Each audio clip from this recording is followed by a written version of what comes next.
The roar shattered the pre-dawn silence, like thunder from a cloudless sky. It rolled across the savannah in waves, deep and resonant, carrying a message that every creature within miles understood instinctively.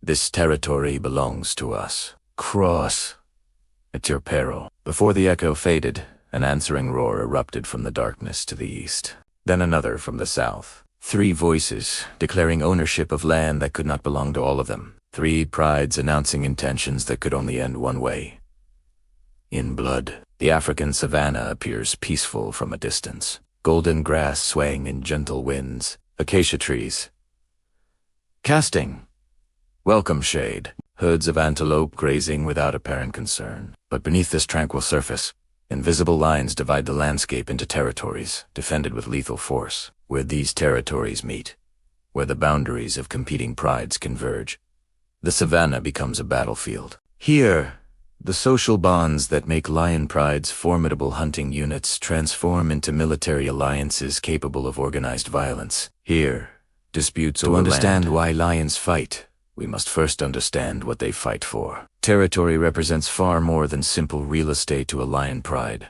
It is the foundation upon which survival itself depends. Lion territories encompass the resources necessary for pride survival. Water sources that remain reliable during the harshest dry seasons. Prey concentrations that provide consistent hunting opportunities. Denning sites that offer protection for vulnerable cubs. Shade trees and koppies that provide refuge from the relentless African sun. The size of these territories varies enormously depending on resource availability. In prairie areas like the Serengeti, a pride may survive on as little as 8 square miles.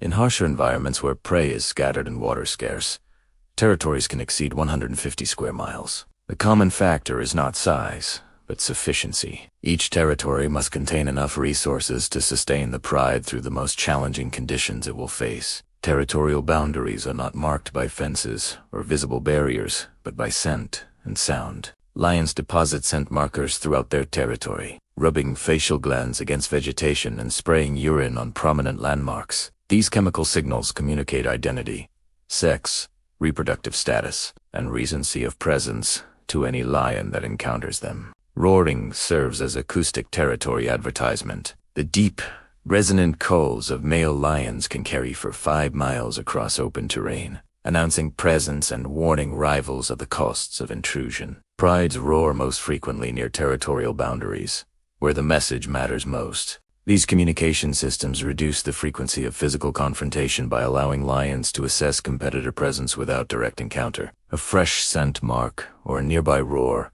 tells an approaching lion that the territory is actively often prompting retreat before contact occurs. But communication cannot prevent all conflict. Resources shift with seasons. Drought concentrates prey around remaining water. Fire opens previously inaccessible hunting grounds. Pride populations grow beyond what existing territory can support. When these pressures mount, the invisible lines that separate prides become sites of inevitable violence.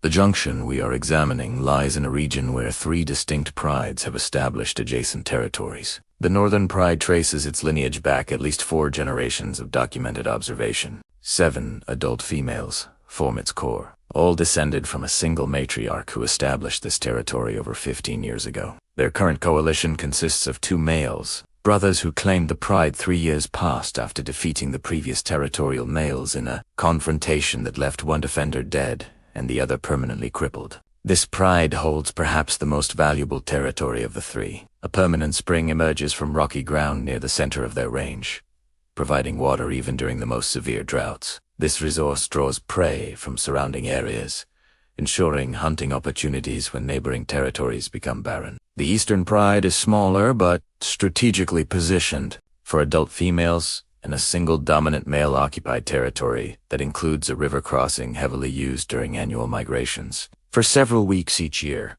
this pride enjoys abundance beyond anything its size would normally permit, as thousands of wildebeest and zebra funnel through their hunting grounds. The weakness of this pride lies in its male leadership. A solitary male, regardless of his individual strength, cannot defend territory as effectively as a coalition. He must patrol alone, rest alone, and face any incursion without backup.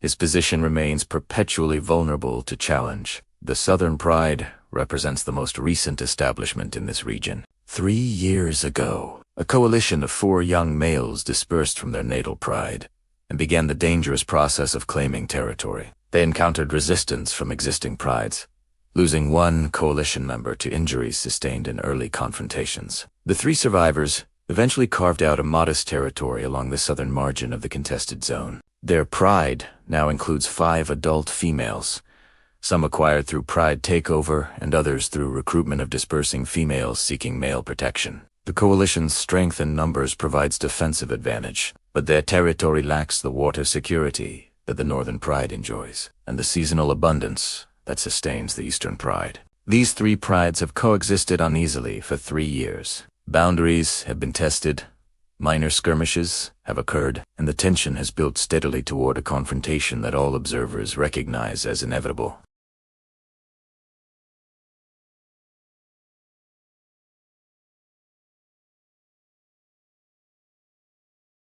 Male lions determine the outcome of territorial conflicts more than any other factor, while females form the stable core of prides across generations. Males provide the military force that defends territory and determines which genetic lines will persist. Coalition formation represents one of the most important strategic decisions in a male lion's life. Males who form coalitions with brothers, cousins, or even unrelated companions achieve dramatically better outcomes than those who attempt to operate alone. Coalitions hold territories longer, seed more cubs, and survive confrontations that would prove fatal to solitary males. The mathematics are straightforward. A coalition of 3 males facing a solitary defender holds overwhelming advantage. Even if the defender possesses superior individual fighting ability, he cannot simultaneously engage 3 opponents. Coalition members can flank, can rest while partners maintain pressure, can absorb injuries that a lone male cannot afford. The Northern Pride's coalition of 2 brothers has maintained their position for 3 years, an above-average tenure that reflects both their fighting capability and the absence of serious challenge. They patrol their territory together, coordinate their responses to incursions, and present a united front that has deterred casual boundary testing by neighboring males. The Eastern Pride's solitary male occupies a precarious position that grows more dangerous with each passing month. His territory's value during migration season makes it attractive to competing coalitions. His isolation means that any serious challenge will find him facing multiple opponents alone. The Southern Pride's coalition of 3 males possesses numerical advantage over both neighboring groups. Their combined fighting power exceeds what either competing male force could directly overcome. This advantage has emboldened them to test boundaries with increasing frequency, probing for weaknesses that might permit territorial expansion. What began as rough equality has shifted toward males provide the primary military force in territorial conflicts. Females play essential roles that observers sometimes overlook. Pride females are not passive observers of male competition, but active participants whose behavior significantly influences conflict outcomes. Female lions possess deep knowledge of their territory accumulated across lifetimes of residence. They know every waterhole, every hunting ground, every denning site, every escape route. This knowledge provides strategic advantage that incoming males, however powerful, cannot immediately replicate. When territorial conflict threatens, females must make calculations that balance multiple competing interests. Their genetic investment lies primarily in their cubs, many of which were sired by current territorial males who may soon be killed or displaced. New males that take over a pride typically kill existing cubs to bring females back into breeding condition, meaning that pride takeover often equals infanticide. This threat motivates females to support their current males during territorial defense, even at personal risk. Females have been documented joining males in territorial confrontations, adding their numbers and fighting capability to the defensive force. The Northern Pride's females have strong motivation to support their current males. Several have cubs approaching the age where survival through a pride takeover becomes possible. Defending the existing coalition means protecting offspring that represent years of reproductive investment. The Eastern Pride's females face different calculations. Their solitary male provides limited protection, and his eventual displacement appears increasingly likely regardless of their support. Some females in such situations begin hedging their bets, reducing aggression toward intruding males whose takeover may prove inevitable. The Southern Pride's females, most recently acquired, showed the strongest loyalty to their coalition. These males protected them during their vulnerable dispersal period and have demonstrated capability to hold and potentially expand territory. Supporting an ascending coalition aligns female interests with male ambitions. The escalation toward major conflict followed a pattern that experienced observers recognize from countless previous territorial disputes. Minor incursions increased in frequency, roaring intensified along boundary zones. Scent marking reached levels that suggested active preparation for confrontation. The first physical encounters occurred along the southern boundary of the Northern Pride's territory. The three-male Southern Coalition began making regular incursions into borderland that both prides had historically avoided. They marked extensively, roared prominently, and remained in contested areas long enough to encounter Northern Pride members. Initial confrontations involved females rather than males. Hunting parties from both prides met near a favored ambush site where prey paths converged. The resulting clash produced no serious injuries, but established that passive coexistence in the border zone had ended. The northern males responded by increasing their patrol frequency along the threatened boundary. These responses, while strategically necessary, created vulnerability elsewhere. Time spent defending the southern border meant time not spent monitoring the eastern boundary or the pride's valuable core territory. The eastern pride's solitary male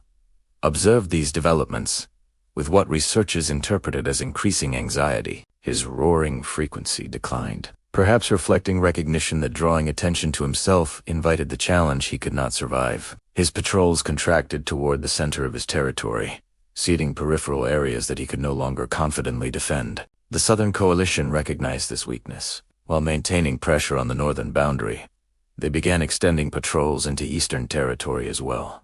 This strategic pressure continued for several weeks. The accumulated stress showed in the behavior of all three prides. Hunting success declined as energy diverted toward territorial defense. The decisive confrontation occurred on a night without moonlight, when darkness gave advantage to attackers who knew their approach routes and disadvantage to defenders who could not see threats coming. The Southern Coalition had planned their assault with what appeared to be genuine tactical intelligence. Two mayors approached the eastern territory from the south, while the third circled to block the most likely retreat route. Their target was the solitary male whose elimination would open his territory for immediate takeover. The eastern male apparently detected the approach too late to flee effectively. His roaring, which began as territorial warning, shifted to calls of distress that carried across the night. The sounds of combat followed, the grunts and snarls of lions fighting at close quarters. The confrontation lasted less than 10 minutes. When dawn permitted observation, the eastern male was found with wounds consistent with attack by multiple opponents. He had survived the night but would not survive long. His injuries, particularly deep punctures to the abdomen and hindquarters, would prove fatal within days. The Southern Coalition did not linger to finish their victim. They had achieved their objective. The Eastern Territory was effectively defenseless, its male leadership eliminated, its females vulnerable to takeover. But the Northern Pride had also heard the night's events. They could remain in their territory, accepting the Southern Coalition's expansion and the increased threat it represented. Or they could attempt to claim the suddenly vacant Eastern Territory themselves, racing the Southern Coalition for the prize. They chose to fight. The encounter between the Northern Coalition and the Southern Coalition occurred the following evening, at the boundary between the conquered Eastern Territory and the Northern Pride's range. Two males faced three. The mathematics favored the South. The Northern males fought with the desperation of creatures who understood that defeat meant death. They wounded at least one Southern male seriously enough to remove him from the immediate fight. For a moment, the odds stood at 2 against 2. The Northern males broke and fled, surviving but defeated, their territorial claim to the disputed zone abandoned.